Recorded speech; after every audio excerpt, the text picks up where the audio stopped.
Knowing the strategies for ecosystem-based adaptation is important, but turning strategies into results often requires the right tools.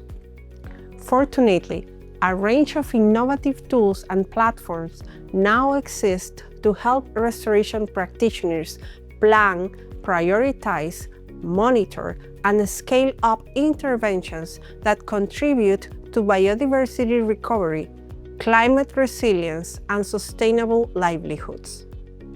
In the next task, we will explore some of the most widely used and impactful tools that can help you design, implement, and track restoration initiatives that truly contribute to sustainability goals.